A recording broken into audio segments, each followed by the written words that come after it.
This is Liberty Law Talk, part of Liberty Fund's online library of law and liberty. Your host is Liberty Fund fellow Richard Reinsch. Our web address is libertylawsite.org, where you can subscribe, comment, find other episodes and links related to today's conversation. Our email address is lal@libertyfund.org. Today we are talking with Jeffrey Tulis about his book, The Rhetorical Presidency. Jeffrey Tulis is Associate Professor in the Department of Government at the University of Texas at Austin. He is the author of a number of books. His most recent book, just out, published with co-author Nicole Mello, is The Legacies of Losing in American Politics. Other books, The Constitutional Presidency in 2009 and The Limits of Constitutional Democracy in 2010. I think it's safe to say he's one of our best scholars of American presidential rhetoric and the uses of executive power within our constitutional system. Jeffrey Tulis, welcome to the program. Good to be here. So the book, The Rhetorical Presidency, is described by many scholars as a masterwork in understanding presidential rhetoric and the ways in which presidents pursue their power and policies. This is the 31st year. Last year was the 30th anniversary of the book. Princeton Classics is out with a new edition with a great foreword by Russell Muirhead. And I wanted to just read for our listeners the second paragraph in his foreword, just to maybe set the stage here. He says, quote, "No book offers a more profound diagnosis of the American presidency today than Jeffrey Tulis's The Rhetorical Presidency. Indeed, since the book situates the presidency in relation to the larger constitutional order, it offers a way of understanding the regime itself." Jeffrey, it seems you're at the beginning, though. You're obviously a noted scholar of the American presidency.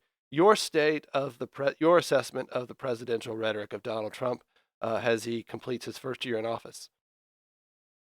Yeah, I talk about that in the new afterword for this new edition. And Trump, one of the misunderstandings of the rhetorical presidency has been that somehow presidents in the 19th century, where they spoke very different, were not rhetorical, and presidents since Woodrow Wilson, who used rhetoric regularly to go to the people through speeches over the media, TV, radio, and so forth, that those are the rhetorical presidencies. And if you look in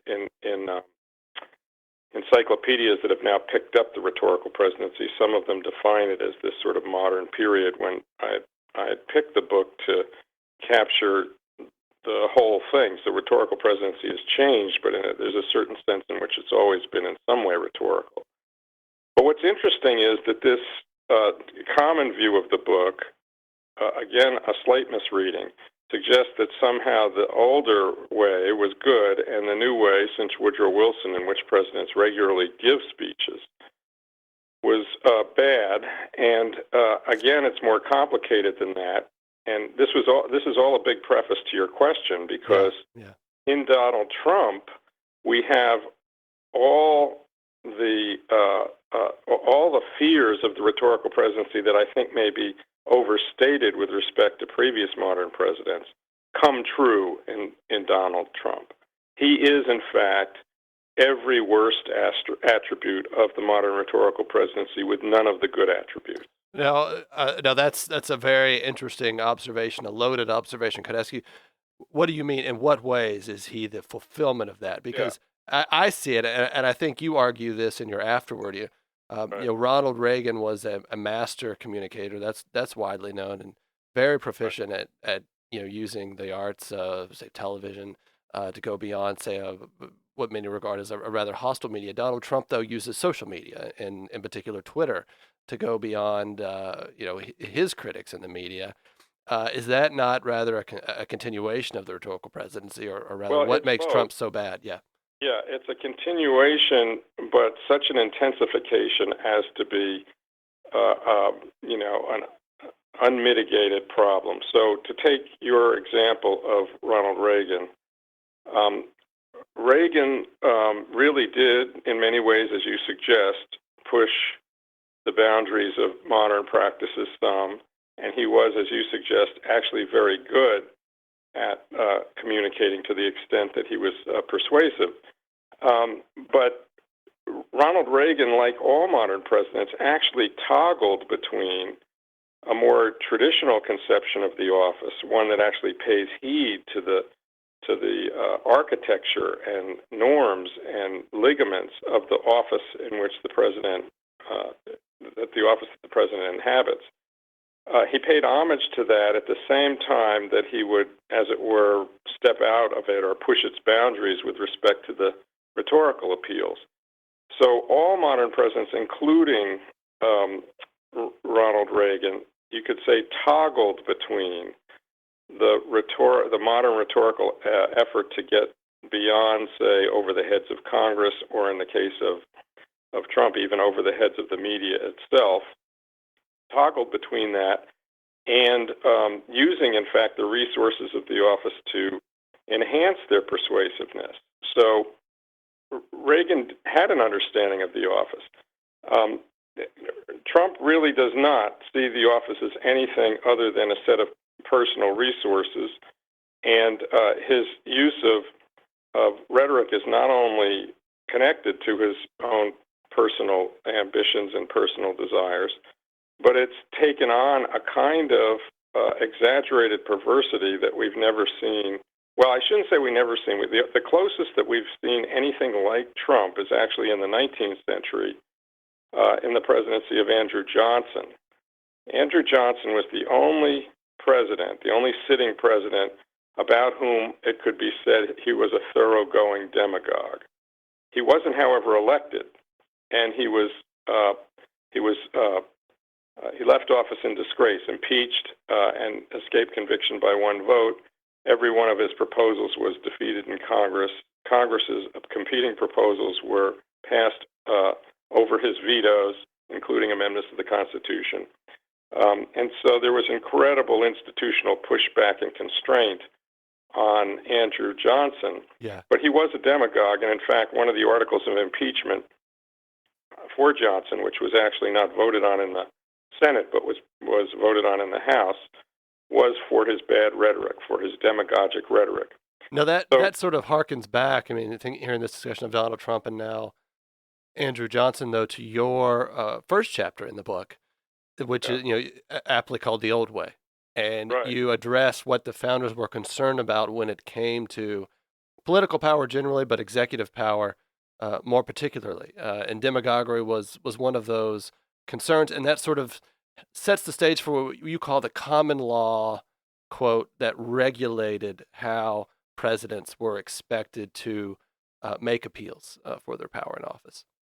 Right. So in the Andrew Johnson case, the fact that the polity and the other institutions reacted the way they did is evidence of that common law.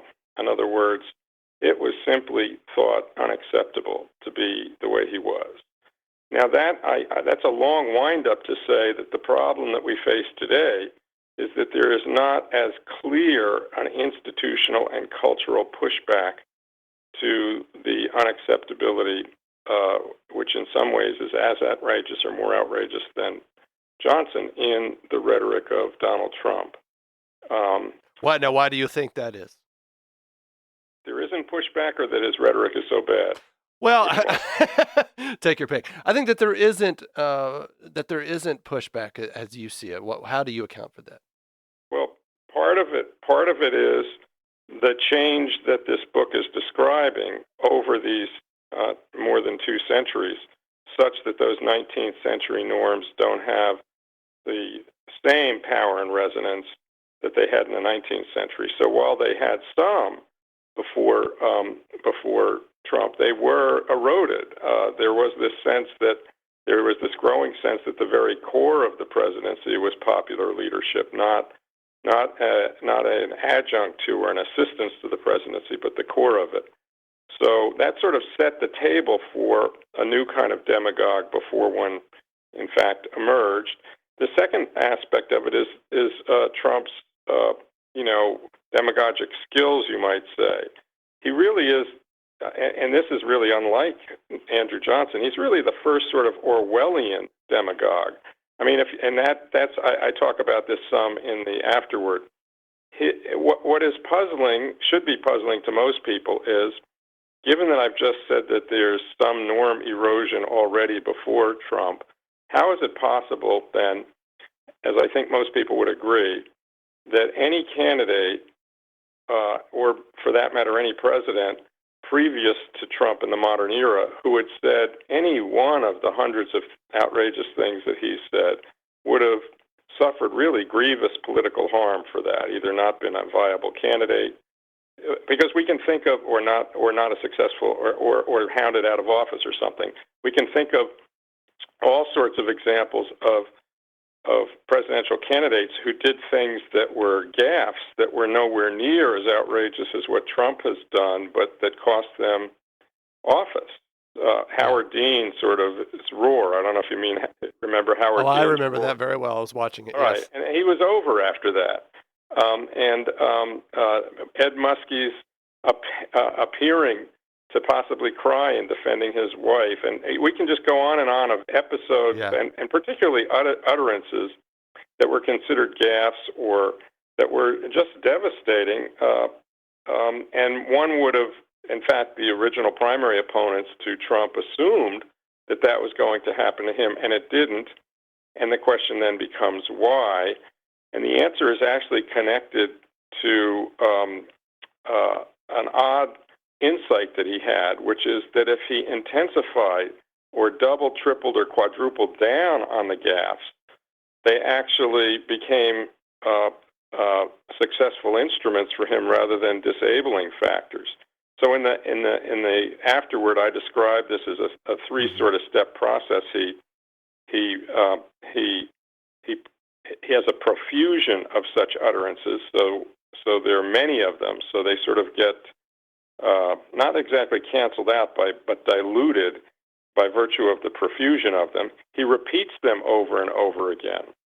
That's a very Orwellian thing. That's how the big lie is affected in Orwell's 1984, through a process of a leader's repetition.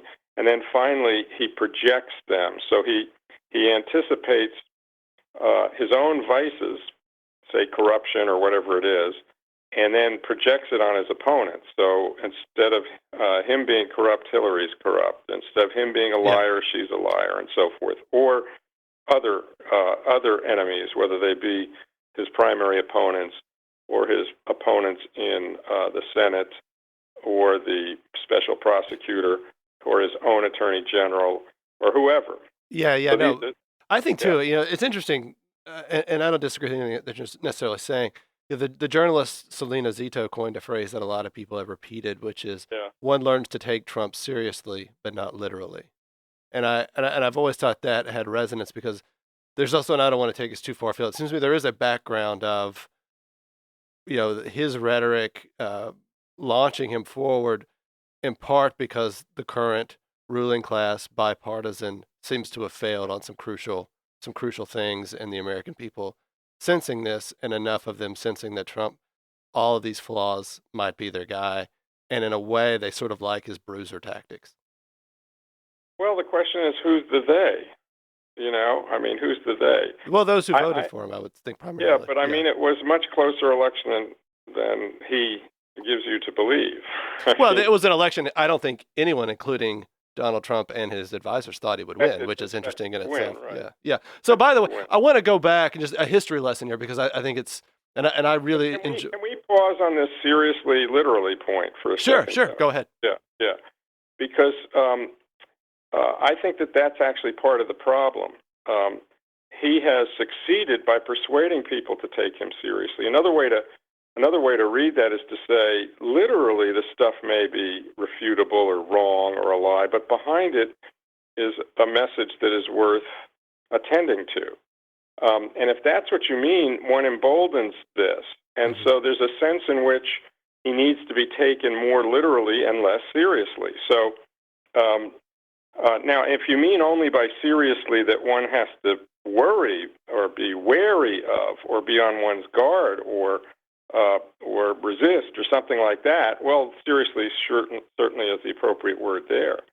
But if seriously means that there is something that should be genuinely respected beneath the rhetoric that on its surface seems so ridiculous, that seems to me to have actually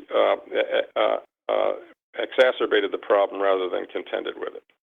It needs to be taken more literally and less seriously. Well, I think, and I don't know, I don't want to put words in. I think Selena Zito coined the phrase because people understood that there are these excesses of Donald Trump, but yet there are policies underneath that he represents that they favor, and they can't get either the leadership in the Republican Party to support them vigorously enough or to acknowledge it, or, of course, the Democrats being something altogether different, and that somehow they saw Donald Trump seriously in their corner and would look past all of the other things that I think you're correctly diagnosing here. Yeah. Right. So thinking about the old way, because I thought that was this older understanding and the things that the founders that generation were trying to protect against with regard to executive power. Maybe talk about that and how, and I loved your study of George Washington in this regard also. Yeah, so I'm not sure I understand the question, so... Oh, no, you talk about in the opening chapter the old way of understanding American rhetoric, which gets transformed, as you argue, by Theodore Roosevelt and Woodrow Wilson. I mean, maybe just talk about that, because I think enough... You want me to just describe the old way a little bit? Yeah, describe the old way and what it was designed to do, yeah. Okay. So the difference between the old way and the new way, the old way is, first of all, presidents use rhetoric all the time, but the old way is a different set of understandings of what it means to use it properly. And basically, in the old way, a president would direct their policy rhetoric primarily to Congress,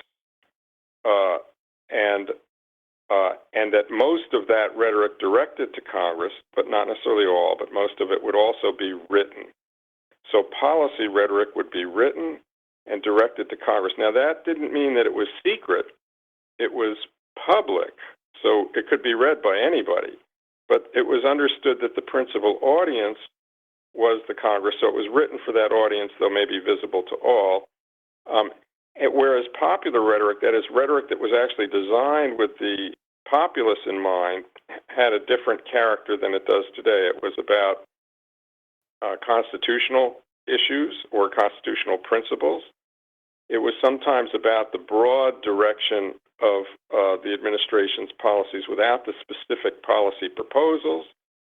And it was about the case for and the need to prepare the citizenry or sustain the citizenry through war. So war rhetoric, constitutional rhetoric, and broad rhetoric that connects the direction of the administration to the understanding of the Constitution that president had. That was thought to be the old way, where the president,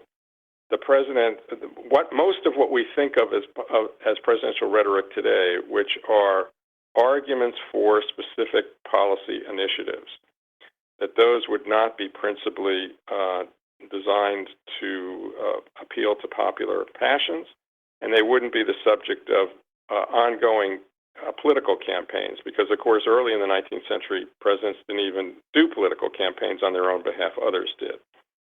Yeah. Think about also the old way being about formality, and right. Russell Muirhead has a wonderful discussion of this, I thought, in the foreword, and you link it to Tocqueville and how democracies need formality, and yet they are not aware of how much they need it. And what it protects, and this is the old way. These forms, which are they are what they are. They're difficult to endure, but they seem to bring out the best of those in the office. And that seems to me, as we think about this transition, something that's just inescapably lost. I mean, that's just a cost that has to be paid, is the loss of those forms. Right. And one interesting evidence of the power of those forms comes up in one of the persistent criticisms I've gotten of the book. In the 19th century, it turns out that presidents did try to mobilize the people in the way that 20th century presidents do through anonymous newspaper op-eds, editorials, that sort of thing, sometimes written by their close friends and sometimes written literally by themselves. So some critics of the book have said, see, they were popular leaders back in the 19th century, too. and what that misses is the importance of form. In other words, why did the president feel they had to be anonymous, had to do it in this indirect way? Why couldn't they just, standing in front of the crowd, why couldn't they just say what they wanted? So, and the answer is because they were attending to form. Yeah, it's interesting in this regard, just thinking about Abraham Lincoln's presidency at the beginning of the Civil War. And I mean, he would obviously have had a great need to appeal to the people directly. And you argue that he doesn't. In the sense he doesn't as much mobilizing the country for war. Yeah. In fact, I describe him on his way to the White House when these crowds, he greets the crowds off the train as they're going from Illinois to Washington, and they keep asking him to. They're really hungry for what he wants to say, and they shout questions and stuff, and he very patiently says it would be, he explains to them why he can't talk, and I talk about that a little bit. One of the good things about these 19th century transcribers, newspaper reporters, is that they not only transcribe the things that presidents said, but they transcribed in brackets the crowd interjections and reactions. So you can see in these transcripts his resistance to these popular demands that he say more. And in fact, he develops a kind of speech about not making speeches on that trip. So even though it's about the Civil War, and it would be perfectly, in a way, legitimate even under the old way to make a kind of exception in that circumstance, which he eventually does through things like the Gettysburg Address and so forth. But well, now we've talked some about Donald Trump and Andrew Johnson. Another name is lurking, though, in this connection, at least in the popular mind, and that's the presidency of Andrew Jackson. How does he fit into this old way analysis? Yeah, I think that there's some that the historians have created. Well, not exactly a myth, because he did have a democratic and populist agenda, and he did move the country in ways that, for example, Steve Bannon found attractive to model for Trump. And they put his portrait up in his portrait's in the Oval Office. Though I'm quite confident that Trump knows very little about Andrew Jackson. But Bannon thought he did. Now, what's interesting is that Andrew Jackson, while he had policies that pushed in a more democratizing direction, although he also had policies, by the way, very similar to some modern conservatives that want to sort of cut back on government, his reputation as a demagogue, as really, by some historians, is really not accurate. And so, what's striking to me is that he's a guy whose temperament seemed to be demagogic, but when you actually look at him in his office, he does not behave that way. His most important speeches are written ones to the Congress protesting a censure of him and things like that, and on the bank. And he does not go around the country campaigning for his policy initiatives.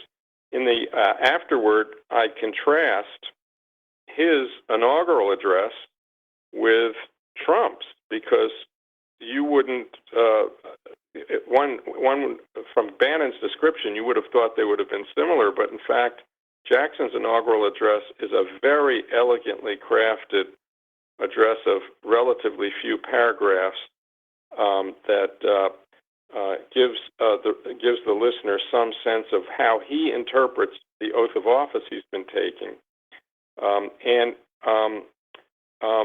Trump's address says nothing about the Constitution, nothing about the oath of office, pledges his fidelity to the people understood as his supporters, and is, something like 70 paragraphs rather than 14, because they're written in a kind of tweet-like form. The inaugural address takes the form of a series of tweets.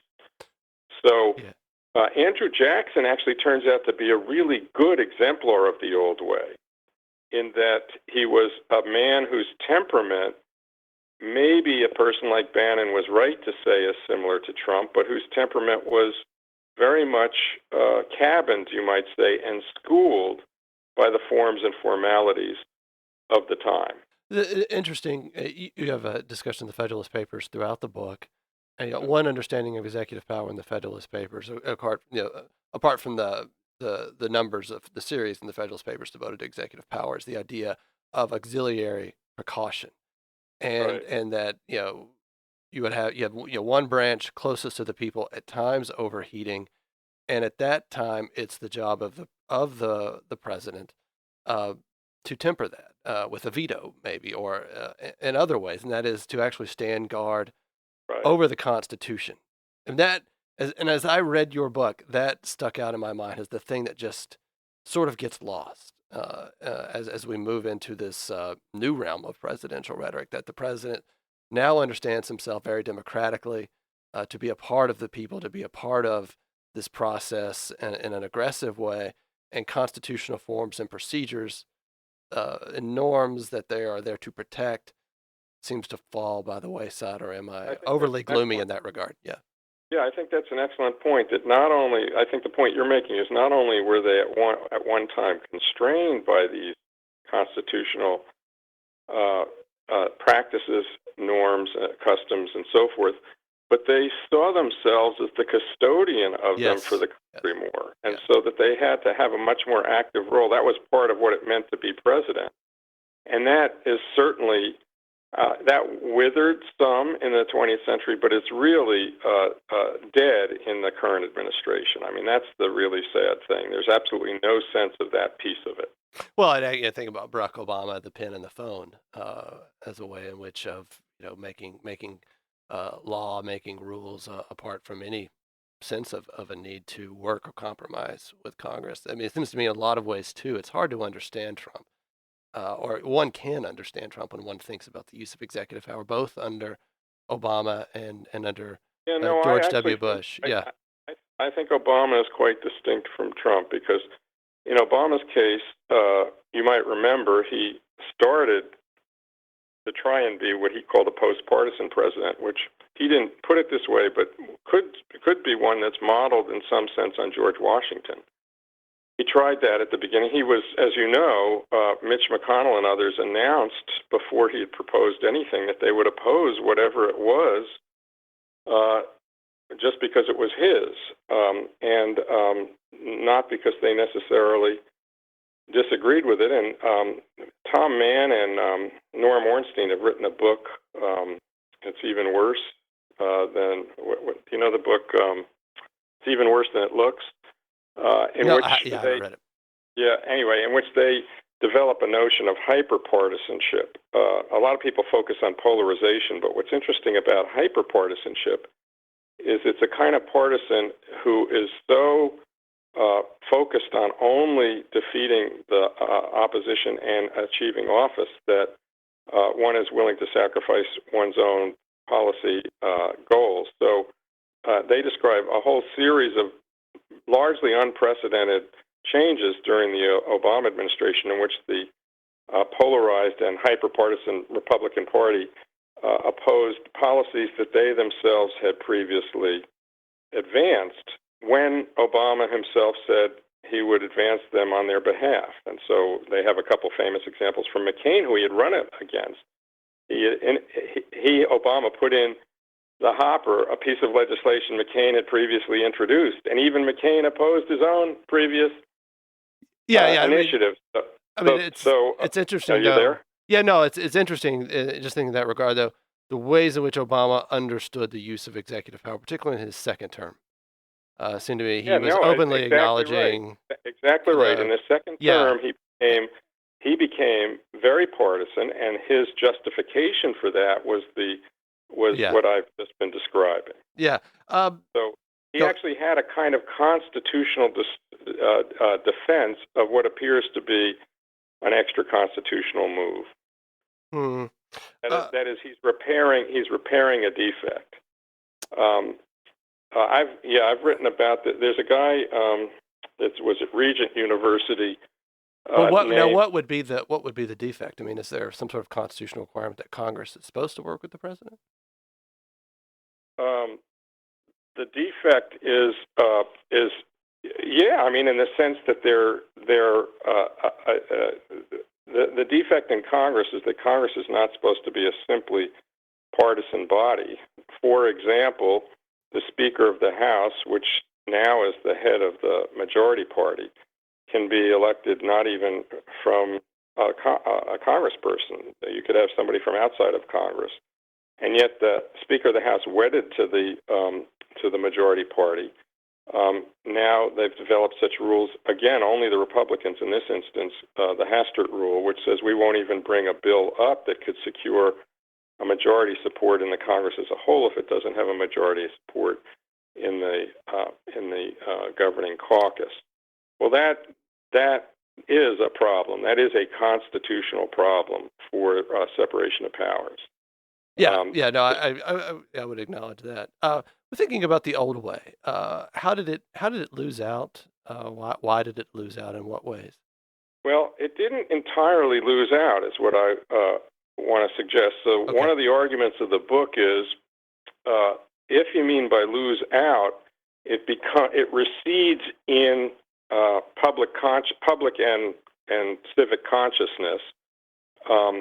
That's true, and the reason for that is the success of Woodrow Wilson's critique of the constitutional order and his advancing of a new notion of presidential leadership that took hold and forms the backdrop for most citizen and politician understandings of what it means to be a good president. So the book basically says you've got two things going on simultaneously. You've got the people's consciousness of what the presidency is and what it's supposed to be like, but the Constitution is the same Constitution as it was initially, because the amendments that we have haven't really altered anything relating to the old way. So the Constitution continues to operate under the theory that animates it, which was the old one.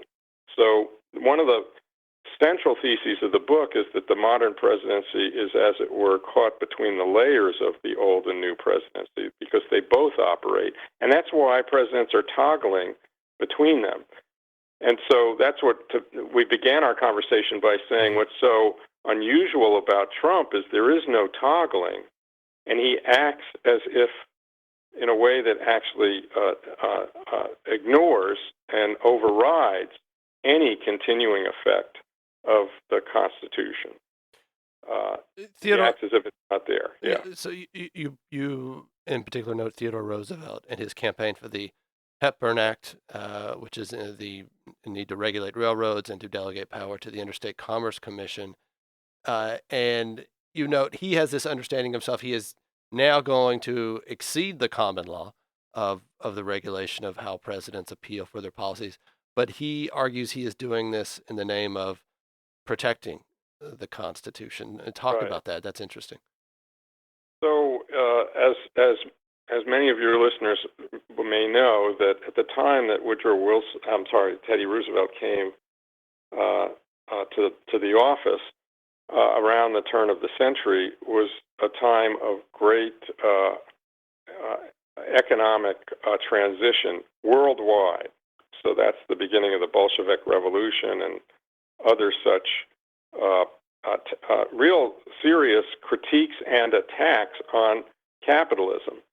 And the United States was not immune to that, because some of the pathologies of capitalism, some of which we're experiencing today, gross inequality possibly if it's not managed, were palpable, trusts and things like that. And so Teddy Roosevelt comes to office as somebody who still thinks that properly managed capitalism is a vital attribute of the American constitutional order, but left unattended to is a problem. And if others attempt to solve that problem, it could bring the whole polity down.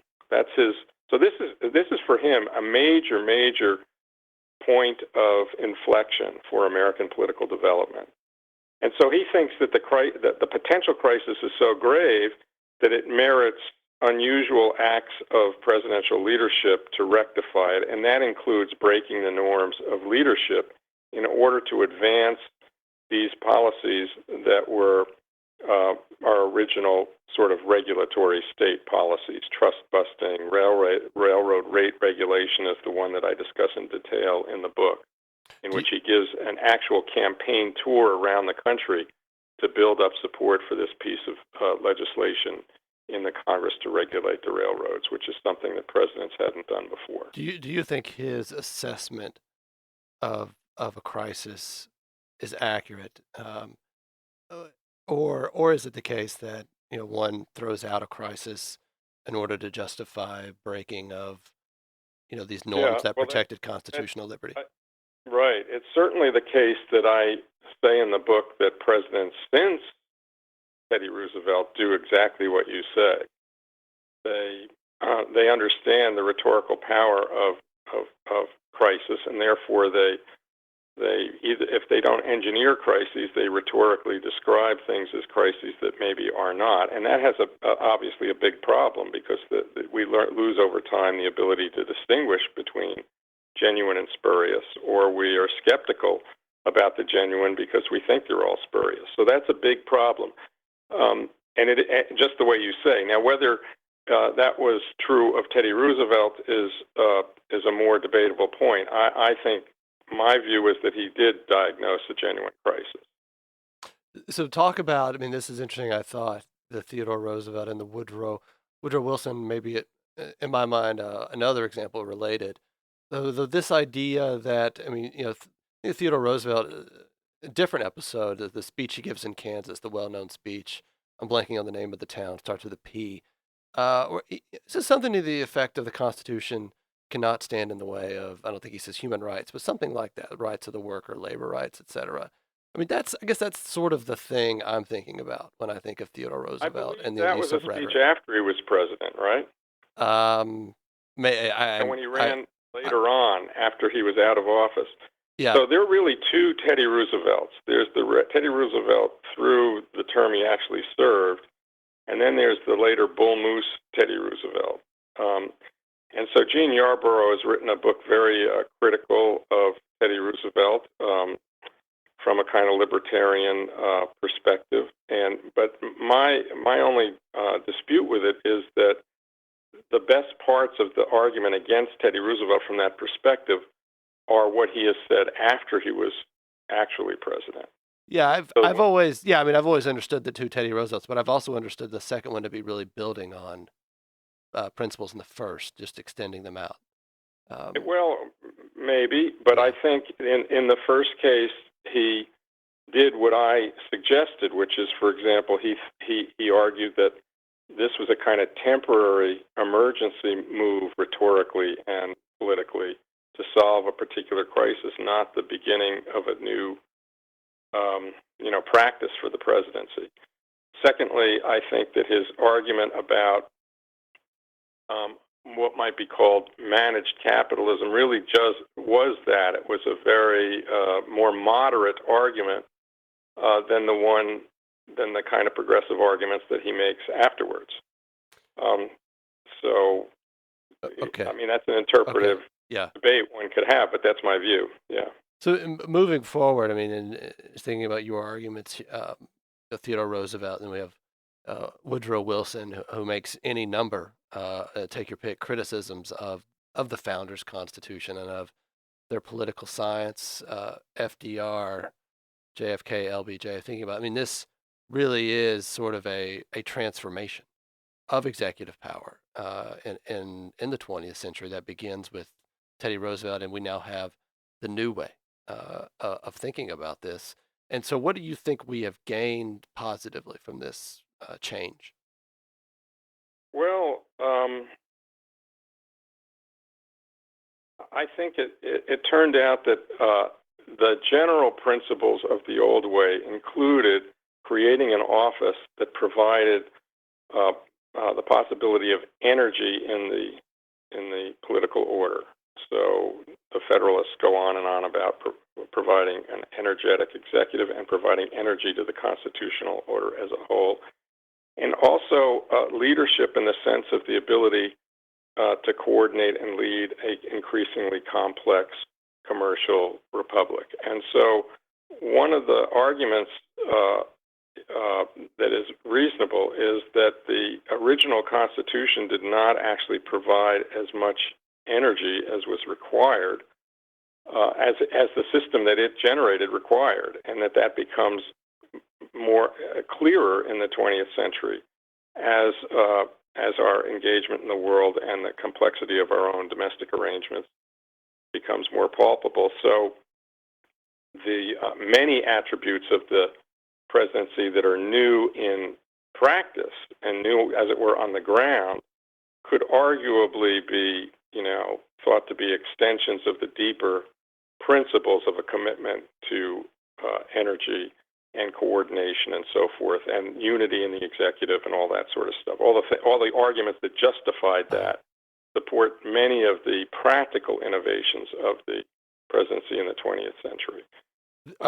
Are we in though a crisis now? Is this new way of executive power beginning with Roosevelt, as you note, has it reached a point where new thinking needs to happen? Maybe we need to go back to these older sources and find creative ways to reincorporate them into our practice. Yes, but not quite the way you think. And so I am a book that I haven't published yet, but I am writing now on democratic decay and the politics of deference, basically addresses the question you've just asked. The answer you're getting from a lot of people now, which is the one that I'm going to push back on, is that basically the problem is an imperial presidency, and that worry is certainly intensified and given some plausibility by the Trump presidency. But people think of it, as you suggested, by virtue of the Obama presidency and things that some earlier presidents have done as well. My view is that what looks like a kind of new imperial presidency is actually a pathology of the legislature. What we're really seeing in the 20th century is a profound abdication of power on the part of the legislative branch. I wouldn't disagree with that. I mean, that would actually be a part of my answer as I think about this. It's a loss of, but I think the legislature you can't decouple that though from this tremendous growth in executive power. I mean, the legislature is perfectly willing to sit back and let these things happen because it takes them off the hook. And also they see themselves as they are managing this administrative state, which, as you note, starts with the Hepburn Act that Theodore Roosevelt, the modern administrative state. They're not managing it. But that's how they see their power. Rather than being a deliberative Republican body, they sit back and, see themselves, I think, as connecting their clients up with various parts of the federal government. I agree with all of that, and that's to me, the deepest problem. And so, because the normal picture of the president as imperial is one that is sort of an imperial president grabs power that he isn't authorized to have, kind of thing, right? And the problem is that Congress, as you've just outlined, is authorizing all over the place when it's not, in addition to just not attending to things. So. And there are lots of interesting examples about it. And one of the things that happens is that because the Congress has a kind of institutional amnesia about what it would mean to be an aggressively active Republican, small R Republican legislature, as you described, is that it means when it does wake up, as it periodically does, and tries to attend to business, it does it in an overly partisan way than it would have done if it retained some of the vitality that it once had in the 19th century. And so just to give you one example, now when presidents are asked for information and so forth, and they decline to give it for, say, executive privilege, two things happen. One, the legislatures often defer to some legal determination of whether that is true or not. And then two, if they do decide to push back and say, well, the claim of executive privilege is not as important as our need to know, they attempt to prosecute any contempt citation that they may issue through the Justice Department that probably advised the executive official to declare executive privilege in the first place. Rather than use their constitutional weapons, of which they have many, to attack the executive agency. Exactly. Department. Yeah, and among those weapons that they don't use anymore, and Josh Chaffetz talks about this in a new book, is their own power of out-of-court contempt, where you do the trial yourself in Congress, and you put the person in the cell that it still exists in the Congress until they're willing to talk. So, in other words, the judiciary has nothing to do with it, and that's gone by the wayside. But it's symbolic of an older understanding of an institution that really stood up for itself. Yes. Oh, I agree completely. So, Jeffrey, thank you for your time. We're done already, man. That went fast. Well, hey, that means you were having a good time. I was. I did. And thank you for discussing your book. We've been talking with Jeffrey Tulis, the author of The Rhetorical Presidency. Thank you for your time. Thank you very much. This is your host, Richard Greinch, and you have been listening to a podcast that can be found at libertylawsite.org, where you can subscribe, comment, and find other episodes and links related to today's conversation. Our email address is lal@libertyfund.org.